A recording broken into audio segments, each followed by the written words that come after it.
Those people didn't run. They did not run. They stood there, and that gave me such incredible hope as a human. I look back today, I'm like, man, if those people were able to do that, I can do anything myself. Someone cares about you. There's a reason why your heart is beating. You still have a purpose. Don't give up. It's important to know that you're not alone. You're not alone. You're not alone. You are not alone. Here on the 1 Mile, 1 Veteran podcast, we embrace the healing power of walking and appreciate the stories it carries. And in this episode, I'm honored to welcome Marine Corps veteran Tim Jensen. Tim's been on a compelling journey since his combat duties in Iraq, finding his strength and support from his family that led him to college and business entrepreneurship. Since then, Tim's become the co-owner and chief brand officer at Grunt Style, and he continues his service through the Grunt Style Foundation, providing transformative resources for veterans and their families. Tim, welcome to the 1 Mile, 1 Veteran podcast. Well, thanks for having me on the show, brother. I am super excited to be here, super excited to share a little bit of the things that we're doing at Grunt Style, the Grunt Style Foundation.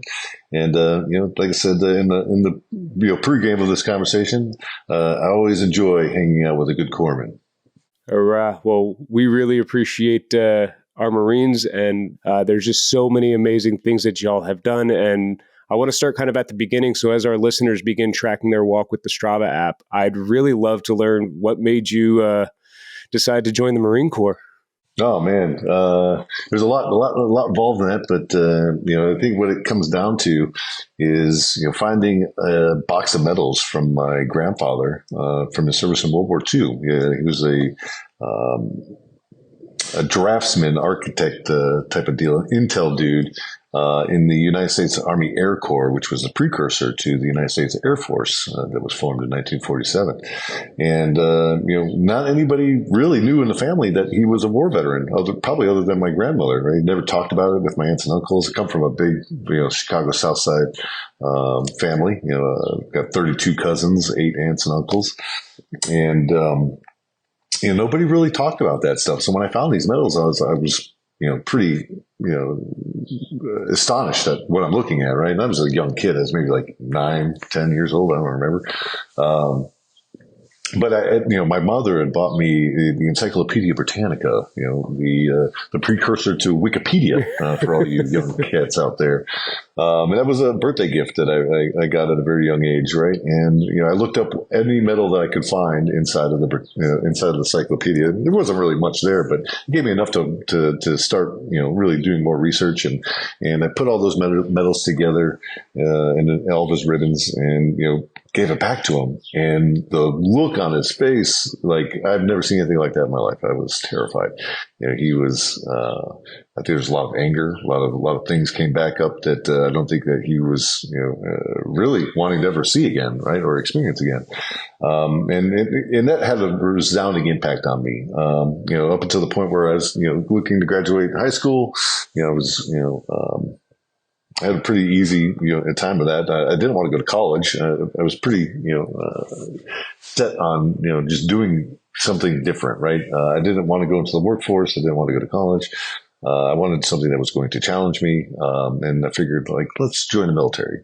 Started looking around, knocked on the Navy's door first. Never thought about the Army because I have higher standards for myself. And, I eventually landed with the Marine Corps. And, it changed my life, man. I grew up in a broken home. My mom, was an executive. She was always out traveling, and, I was involved in raising my sisters, during a lot of those years. So I didn't have a lot of structure myself. And I think what the military brought for me, was the ability to, harness, some discipline, right? Some things that I really needed in my life to, put me on a better, trajectory. And I think that's what I got from the Marine Corps, and that's where my debt, lies in what they were able to provide me, and what I provide back to my community is the opportunity of saying, hey, man, the military is not for everybody, but there are a lot of people out there that it's provided the base foundation for their success, and I fall into that category. That's awesome. I mean, I understand what it means to come from a home that does not have a lot of structure or discipline, and the Marine Corps definitely, in my opinion, when I was in, was the professional branch. I mean, I joined the Navy as an airman, and had an opportunity to become a corpsman while I was in once I got exposed to the Marines, because they were just the epitome of what military discipline was. And that's kind of what I was looking for too. I was looking for structure and discipline, as well as some good camaraderie and kind of stories. My father and my brother and aunts and uncles were all in the military, and they had a ton of stories from their time in service that made me laugh or made me go, wow, I really want to be able to do that. Do you have any stories that you share with friends, family that you look back on fondly and go, this was why it was one of the best times of my life? Danny, most of my life is that way, to the point where like I tell stories and be like, that's too absurd. And my friends will be like, yeah, that's exactly what happened. And that's been a lot of, the experiences of, even today, I'll be 46 years old this year. I think I'll be 46. I don't remember anymore. But like crazy things continue happening in my life. Like I would have never believed that, because of my frustrations with one particular Texas senator, that I would have started the PACT Act, sitting on the steps of the Capitol.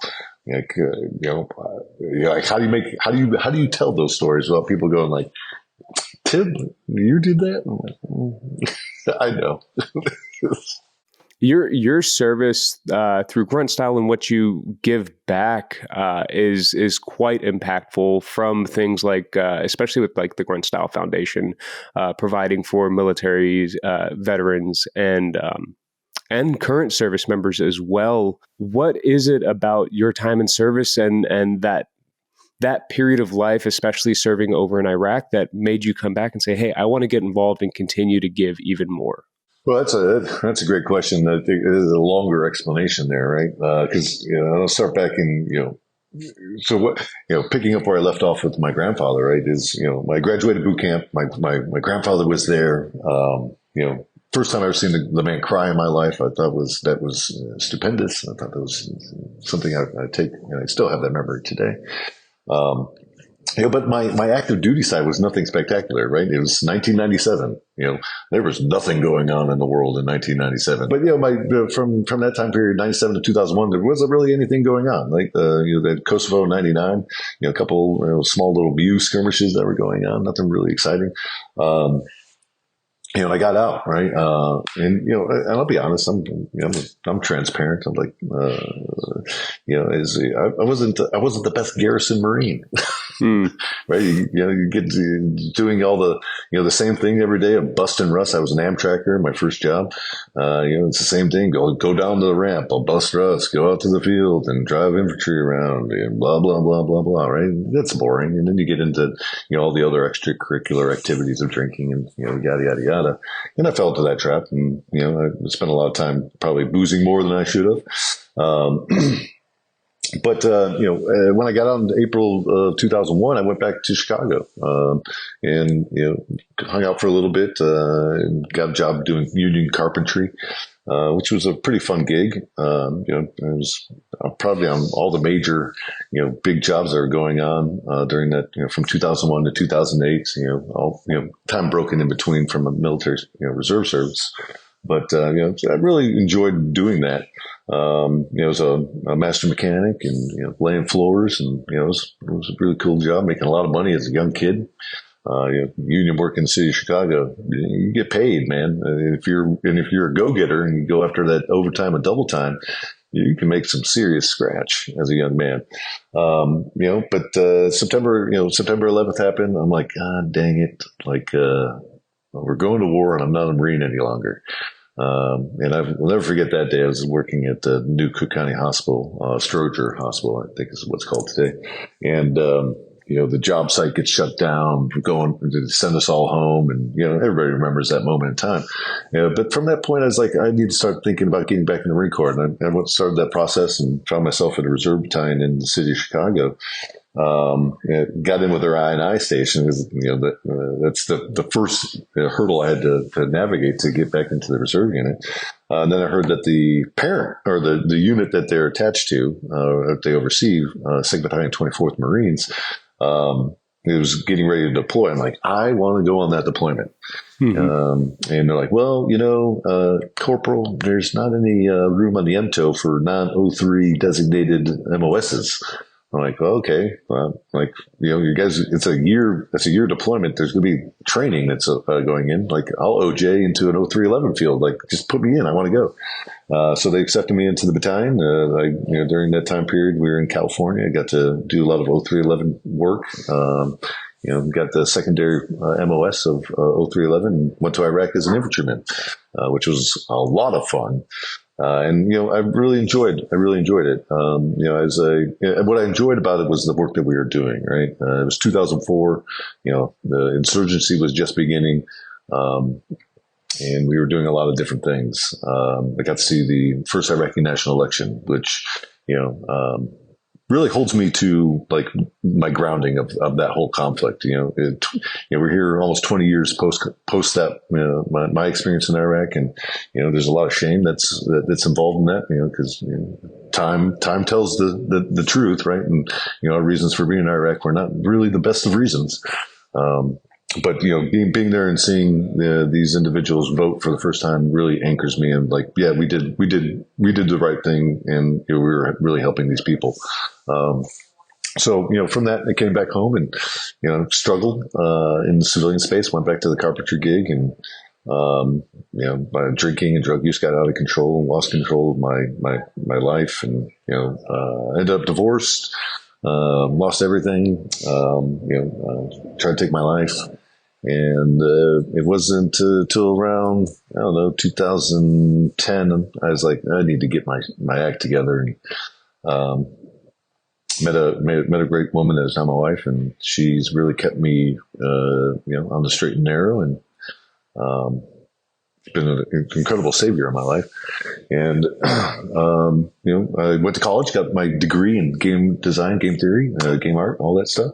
Got a bachelor's degree, and I graduated cum laude, which was a lot of fun. Couldn't get a job in the field, but, I started a couple of business. I started my entrepreneurship at that time period. Opened a business called Puzzle Box with a college friend of mine. And sold almost closed a deal with Hasbro for a video game, but almost as like horseshoes and hand grenades. Right? So that business kind of floundered, and I had an art studio, and did some work with that. Published some independent comic books in the city of Chicago. Did C2E2 and Wizard World, and that was a great venture. Really getting my palette wet for like the art side of my life, which I've always wanted to pursue. And then I found this opportunity with Grunt Style. They were looking for a graphic designer. I'm like, hey, I could do that. Like, I got great art skills, and I know Photoshop. And this was end of 2012, I think it was, or the beginning of 2012. The timeline is blurry to me, but I get an interview. I go in, I bring my portfolio, and I'm thinking, I'm a shoe in, and I walk in the door. I'm like, oh my God, this place is everything I want, where I want to work. And, the owner goes through my stuff, and he's like, oh, this is great, but not what I'm looking for. And I was mortified, man. Like that hit me in the gut. I exhausted everything, in terms of looking for work. My wife was like, you gotta, I know you love the art studio and what you're doing there, but it's not making any money, and we need to, we got some things we have to take care of. So, I was applying at jobs like Toys R Us, man, like warehouse work, getting turned down from that. But I didn't want to go back to the union. I was pretty firm. And then, so I get turned down from Grunt Style. I'm leaving. I'm thinking about what I'm going to tell my wife on the way home. Like, that was it. I had one other opportunity, that's being a train conductor for the Metro Rail, where she worked. I'm like, I am not going to do that. And then the phone rings, right? And it's the owner of Grunt Style. I pick it up, and I'm like, what the hell does this guy want?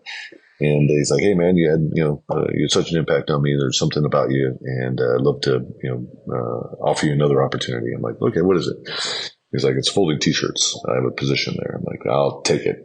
And, because the last thought I had before I answered the phone was, I don't know what to tell my wife. So I took the job, never even asked what the pay was going to be, and started working there on the following Monday. That was a Friday. And from there, kind of set me off on this trail, right?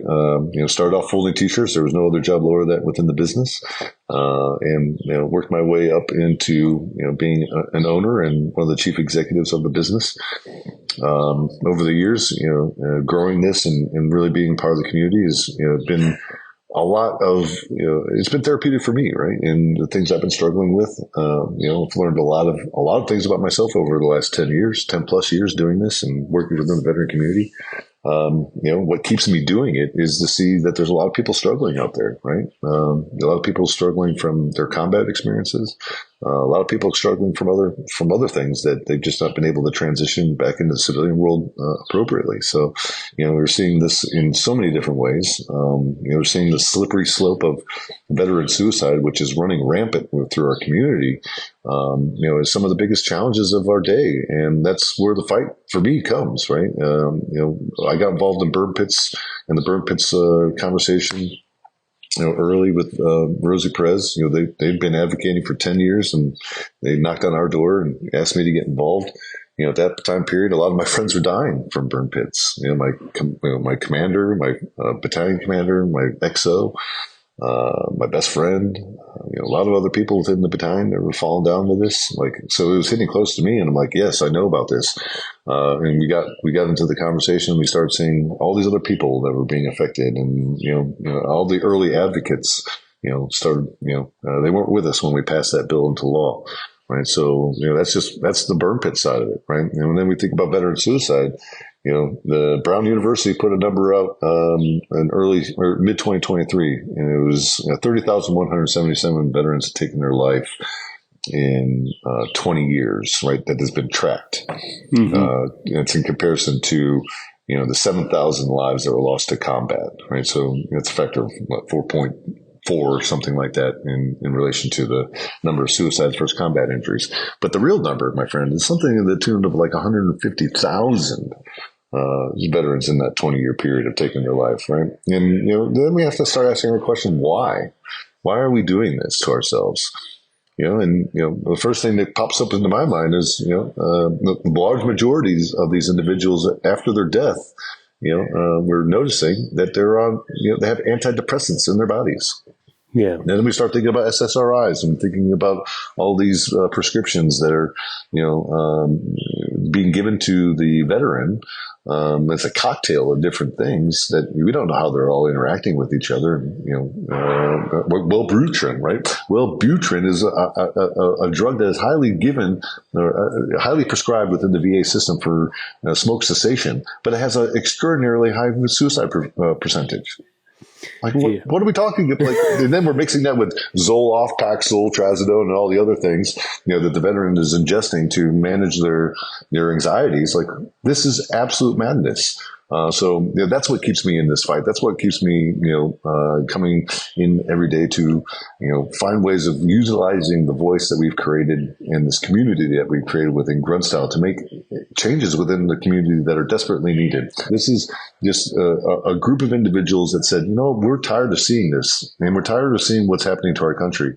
And we have an opportunity of doing it in a very apolitical way that brings more people under our tent to address the things that are absolutely important within the citizenry of this country, right? Because let's think about this in the greater scope. And I know I'm on a long soapbox here, but I think it's important to say that, we at Grunt Style are just as important to the recruiting effort and the national security of this country. That's a bold statement, but let's talk about it. We sit here and talk about patriotism and freedom every day. Well, less people in this country are joining the military, and we are unable to achieve our basic military recruitment numbers. While there are multiple conflicts that are happening across the world right now, and we are on the precipice of World War III. What we got some work to do, guys, and that's and we are involved in these conversations because the 20-year war had such an impact on on this young generation that are seeing how the veterans are being treated, and it goes back to an early quote of George Washington saying, "You can tell the health of a country by the way it treats its veterans." And look at the way that we're being treated today. There's a lot to unpack and everything that you were just bringing up. And no, it's so good because so often people aren't given the opportunity to share those in a open and honest way, right? A lot of people would cut off the conversation with something that they either disagree with or have a rebuttal instead of sitting here listening. And so as we have a captive audience listening to our podcast, like I'm very grateful for guests like you that are actively involved in the fight and know the pain points. A lot of my advocacy for this comes from my personal experience of being issued Wellbutrin for smoking cessation while I was in after having multiple suicide attempts while in the military. That was never really checked against, and thank God, miracles happen, and those things don't happen. And then afterwards, part of my 12 years of recovery from alcohol abuse and PTSD recovery were filled with fits of pills. Nearly 18 pills a day, and until I got down to.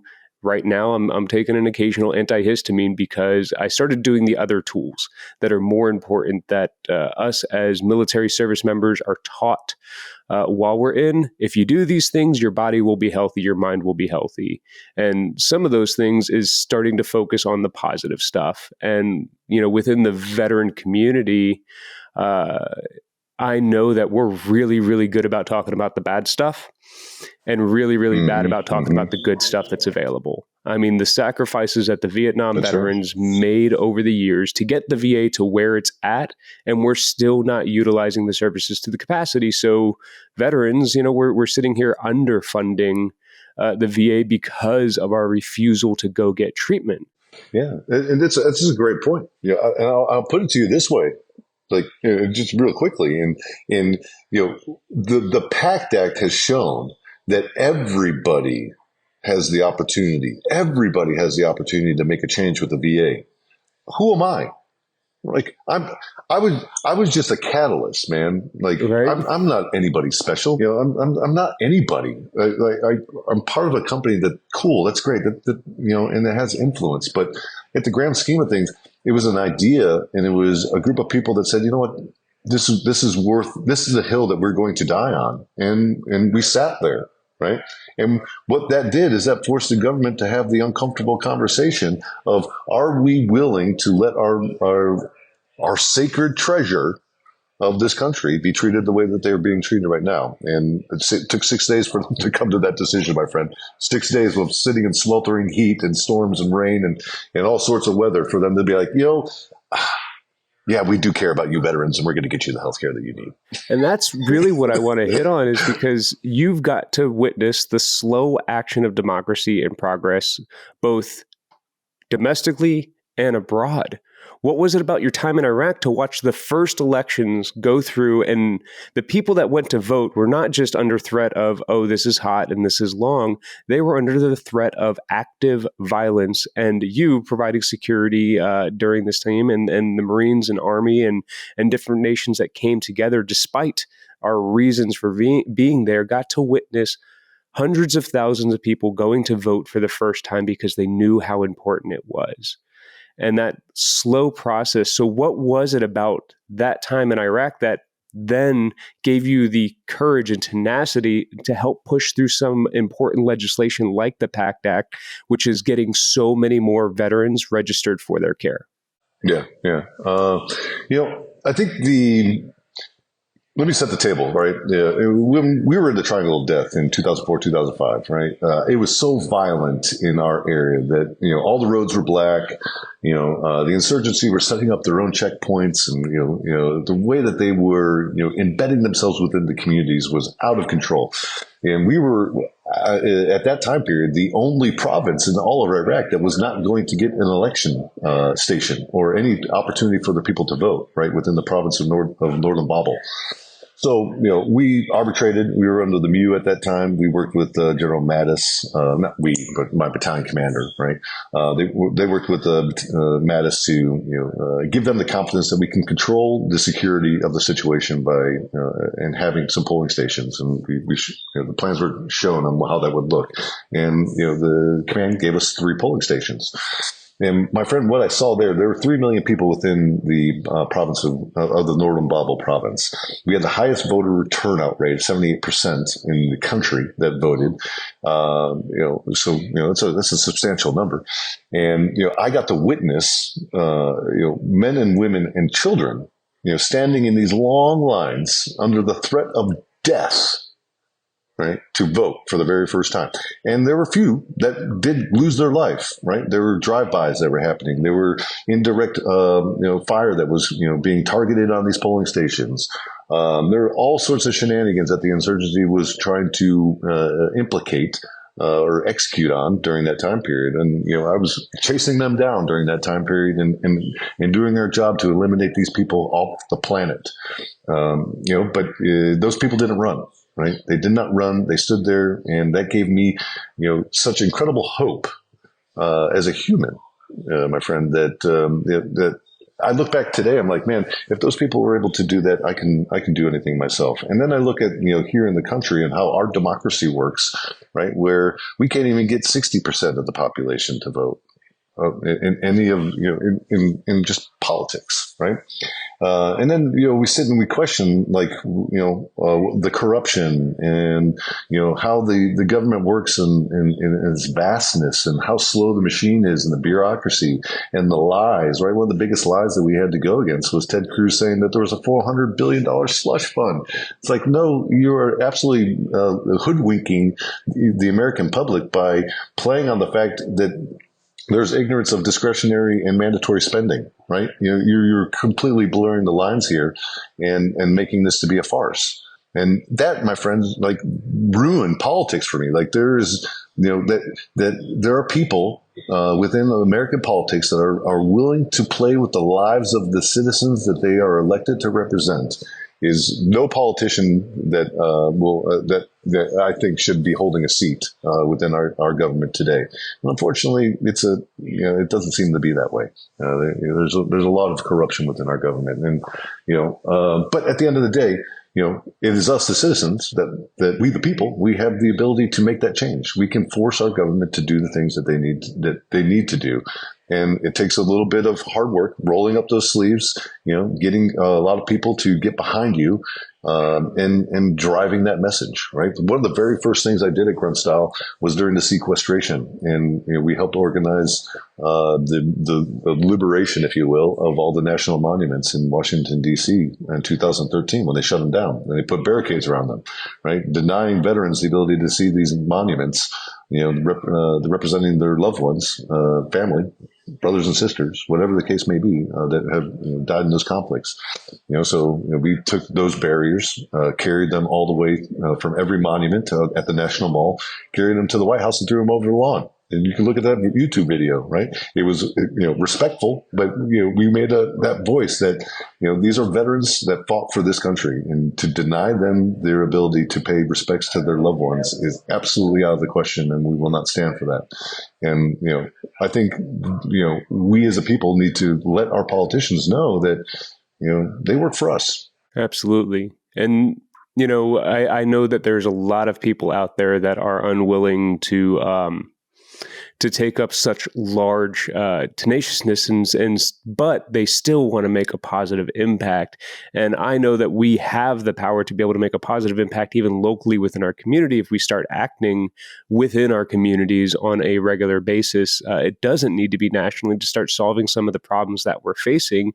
And I know that part of that work, it's not just political work that you take on and Grunt Style Foundation and other organizations take on, but it being political, but you guys also take on the responsibility of caring for community members in terms of housing, food costs, access to care through the foundation. Could you share a little bit more about those areas that you've helped shape and be a part of during your time there at Grunt Style? Yeah, 100%.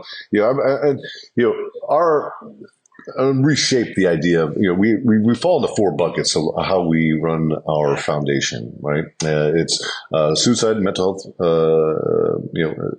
aspects, food insecurities, transition sustainment, and veteran homelessness, right? we build programs around those things within our business, within the way that we construct the way we do business to attack these things, right? And we do it in a very military styled way, right? We have programs, right, that we know that we are going to address. They're not solving problems, but they are addressing bigger issues. For example, suicide prevention. Irreverent Warriors. We have combined our forces, merged with them into a larger new Grunt Style organization, new Grunt Style Foundation. And that essentially brings 20,000 members into the organization, force multipliers, right? The mission of the Reverend Warrior is to bring our tribe together through camaraderie and hiking to prevent veteran suicide. So bringing people back to tribe. That's a big initiative, right? Suicide prevention. We know that there are a lot of things that are involved in this, but one of the things that we absolutely 100% know that is when veterans are together, they perform better, they heal better, they have better conversations, and I can prove that, beyond anecdotal evidence, right? When we think about our deployments, our food insecurities, right? A third of active duty military that are collecting BAH are on food stamps. Like, this is the 21st century, guys. Like, what are we talking about here? So we've been involved in delivering food to active duty military. This year, in 2023, we delivered about 100,000 pounds of 50 tons of food to active duty military, right? We're not solving a problem with the deployment, right? But what we're doing is elevating this, into a larger national conversation. And there's other organizations out there doing the same thing, and it's creating a larger voice, and it's putting pressure on the Pentagon to say, hey, maybe we should look at a little bit differently on how we are compensating these individuals that are supporting families, right? And that conversation's actually started in 2023, right? So I like to think that Grunt Style had a little bit of part in getting that conversation started. We think about transition sustainment, like what's happening to the veteran as they are leaving service. We are putting attention into that. We have partnered with several different groups, one being Warrior Rising, who does incredible work in the space for veterans that are transitioning that want to try their hand in entrepreneurialism. And this whole program funds the winner with $20,000 seed money to get their business up and going, and then they get a whole bunch of training and outfitting and equipment during that whole process. It's a fantastic program. That's one of many. And the entire idea is to prevent suicide and to keep the veteran from slipping into homelessness, which will ultimately, not ultimately, but has a high propensity of ending in suicide itself. So, that is where we spend a lot of our time. Hyperbaric chambers is another aspect of the work that we do, alternative modalities of healing, what we understand with hyperbaric chambers is individuals like myself and many within the community that are suffering from TBI, brain neurodegeneration. This form of treatment promotes gray brain matter regeneration. Like, it's creating new synapses within the brain. It helps with TBI, right? So after 80 dives, you're in a better place than where you were before you stepped into the tank. So providing those opportunities for veterans as well. And then most recently, we do a lot with this advocacy, right? We don't consider ourselves political. We consider ourselves advocates for the veteran community and using our voice to, get politicians to pay attention. And, in 2023, we leveraged with our partners at the Veterans Mental Health and Leadership Coalition, 16 pieces of legislation across the United States pushing for decriminalization, descheduling of psychedelics at the state and federal levels. And that's showing great promise. There's, several states now that are having these conversations. It looks there's a few that will be passing legislation in the 2024 legislative period that will be addressing opioid abatement using psychedelics as a form and method of therapy, which is fantastic. And then, we've got, we see the VA is now engaging in 2024 psychedelic research, psilocybin, NDMA, and those things. I like to think that, the pressure that we've been putting on the space is a lot of it, bringing that forward, right? And then, we also see that the NDAA 2024, there's been, funding for more research in psychedelics for active duty in some aspects of special forces. So, a lot of work is being done there. And, I think, Grunt Style is, a part of these conversations. Why? Because we care, and, we have a loud voice that, people listen when we use it. Well, and that's what I love about the work that you guys have doing. It's not that you just, created this brand apparel and you're now using your proceeds to give to other organizations to do it.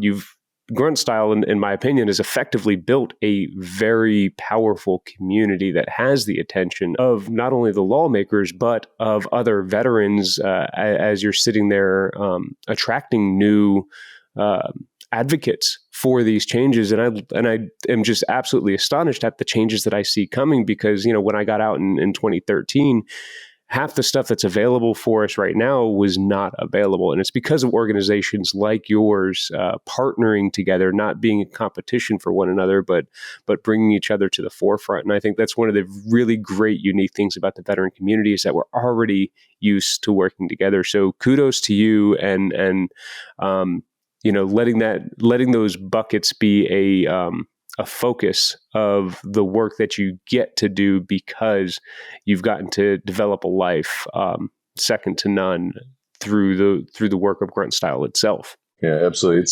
It's fun, man. I never thought that, I'd be doing this in my life. You would ask me in my 20s, like, Tim, paint a picture of what your 40s would look like. It clearly wouldn't have nothing to do with what I'm doing today. But, but that's not to say that I haven't, been involved in this type of work, throughout my life. I have a lot of family members that, are disabled and, have a lot of different things that need, attention. I grew up around that, right? So I've always been exposed to a family that has gone above and beyond themselves for other people.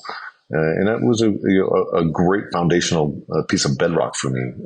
And I think that, where I am today, it makes a lot of sense, right? And I enjoy it, right? I enjoy the opportunity of going out there and, having conversations with, the veteran community and listening to some of the things that they've encountered, through their times and some of the struggles that they have. And, our community is very small, right? Again, we make up less than 1% of the total population, but some of the challenges that are within our community is some of the biggest within the country. And, that's where I think we have this opportunity of saying, hey, as we look around and it looks like the world is eroding around us, right? We, as the veterans of this country, have this beautiful moment in time to stand up and say, we will be the example. We are going to, lead our country into the next prosperous generation of wealth and making this country a better place for the next generation of people behind us, right? Because that's our responsibility as Americans, right? To pave the way for those behind us, just like our parents did and their parents did, right? So that's what I'm encouraged about, and that's what I love doing. When you were talking, I was just thinking about, part of our responsibility to be able to leave the world a better place for 7 generations from us. And part of that is that, once we finally learn how to take care of ourselves, we start to pass that knowledge on and that insight. And so for yourself, at the top of the episode, you had mentioned, your drug abuse and alcohol abuse and suicidal tendencies when you were younger, prior to coming to Grunt Style. How do you now, where you're at, 10 years later, 12 years later, personally begin to prioritize your own personal self-care, mental care in your own life, so that you can continue to pass these lessons on to the next generation? Oh man, it's a wonderful question, and one that I spend a lot of time on these days. Right, the last couple of years I've been on a very spiritual path. I've been exposed to psychedelics. It's really done wonders for my life. I quit smoking. I've smoked for well over 30 years. I quit drinking. My goodness, to be able to say that I am free of that demon. I'm over myself. Like I'm over the moon, right?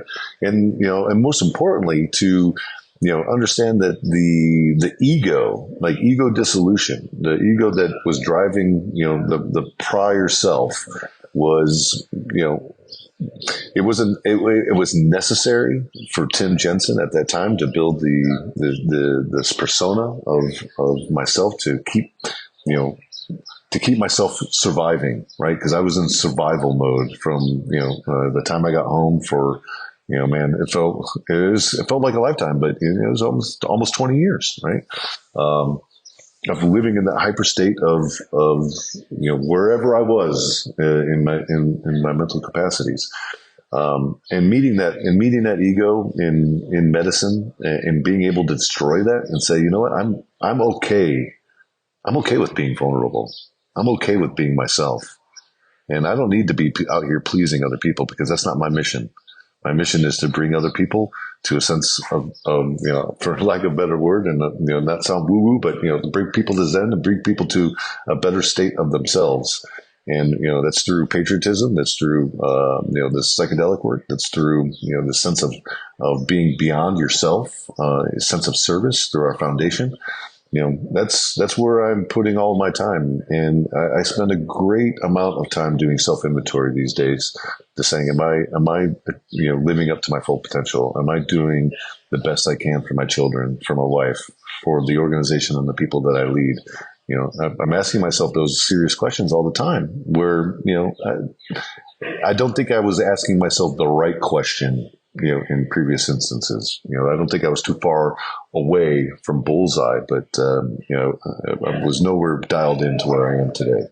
That's really awesome. I hope everybody gets to eventually determine their own personal identity through healing in a healthy way. Unfortunately, as you had mentioned, and kind of the nexus of our entire podcast is that too many service members and veterans are dying due to suicide and will never overcome the struggles that they face. Do you have a message of hope for somebody that is currently going through a struggle? I've come to really ask myself two questions in life right now.